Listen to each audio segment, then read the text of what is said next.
Percy, kunin mo na rin yung mic dyan. Wala kasi kami mga Kending girls dito na mag-aabot sa iyo.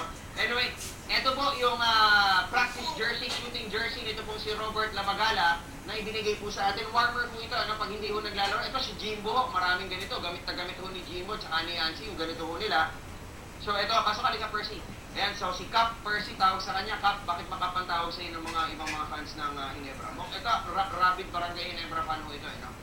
Simula yung sa fan page namin kung saan admin ako. Tapos, pagka ina-address nila ako sa admin, parang yung iba parang sabing gano'n na, parang ibagay sa'yo na admin, dapat sa'yo, Cap, kasi ko yung kapitan ng barangay. Pag tinignan ko sa TV yung itsura natin, parang pareho ko parang nadoble ko Parang bigla akong pinulong na gano'n no? Anyway, so tapos nag-organize ka na ng mga Barangay Ginebra fans, sports fest, at saka mga activities, ano? Medyo marami na rin kami na organize na.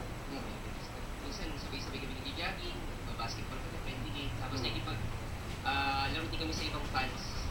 So, actually sa November 27 nga, season ito rin sa admin chief ng Petron.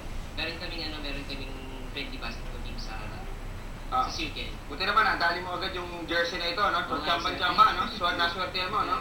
Kasi isa sa idol ko talaga yung si Robex. Nakikita ko sa kanya yung pinaka-idol ko nung time nila Marcarillo at ni JJ. Tsaka, pagkakaalam ko, ilang jersey na sinalaya mo na kinapos ka, tsaka sumobra. Oo, dalawa. Sobra ng dalawa, sobra na. Tsaka ako ganun dalawa. Okay. Ano gagawin mo ngayon dito sa jersey na to? Ito ba isusuot mo pang araw-araw? Siguro kung mga event Pamunas ng kami. motor? Ano? Tago ba yun, syempre? Tatago ba to? Pero gagamitin ko pagka may mga event kami sa gaya niya sa 27. Ito rin to, idol galing ito kay Robert Labagala, pero nag-pledge siya ng isa ring jersey na ipamimigay dito sa ating programa One of These Days. Okay, Percy, message mo. Okay, tawagin na rin natin yung apat kahit na tumayo lang kayo rito. Yung apat na mga fans na bit-bit to ng Barangay Ginebra. Lagay dito lang kayo sa likod, kahit tumayo lang kayo. Para naman hindi masayang yung 8 pesos na inyong binyahe papunta rito sa opisina natin. Ilang saan pa kayo galing ba? Kaya sa Don Antonio. Medyo dito naman na dito. Isang sakay nga lang. Okay. Anyway, so bumati ka na rin. Pagpasalamat ka sa mga fans. Kunin mo na yung jersey mo, ba't ayaw mo makunin? Okay, ayan. And masalamat pala ako sa mga sumusuporta sa amin lagi sa mga events namin. Binabati ko pala yung PGC, yung Barangay Ginebra True-Blooded diehard fans. Really kayo. Especially kay Janice Capita siya, kay Sunshine Reyes na laging supportive sila pagdating sa mga events. Nag-aano sila na minsan nagpapadala sila ng talagang lang namin. Okay. Anyway, sa group pala, Ikaw na kaya mag-host ito. Okay.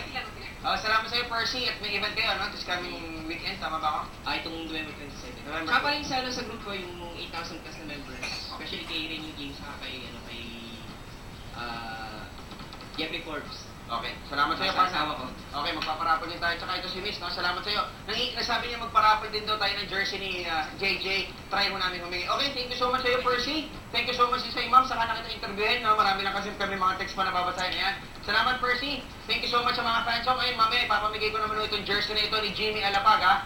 Oy, nag-text sa atin si Russell Alinea. Ang sabi niya, si Mitch Datuin, ang girlfriend ni Mac Barakael, no? Yung dating volleyball player ng DLSU. Okay, salamat sa iyo, idol. Okay, so it's about time siguro na ipamigay na natin itong jersey ni Jimmy Alapag, no? Kahit yung pinsan ko, si Ryan Pineda, ay nag-text na ho sa akin na bigay ko rin sa kanya. Hindi, fair is fair. Okay, ipamimigay ko po sa inyo ito. Okay, basa ho, eto, silipin nyo mabuti ha. Titigan nyo mabuti yung ating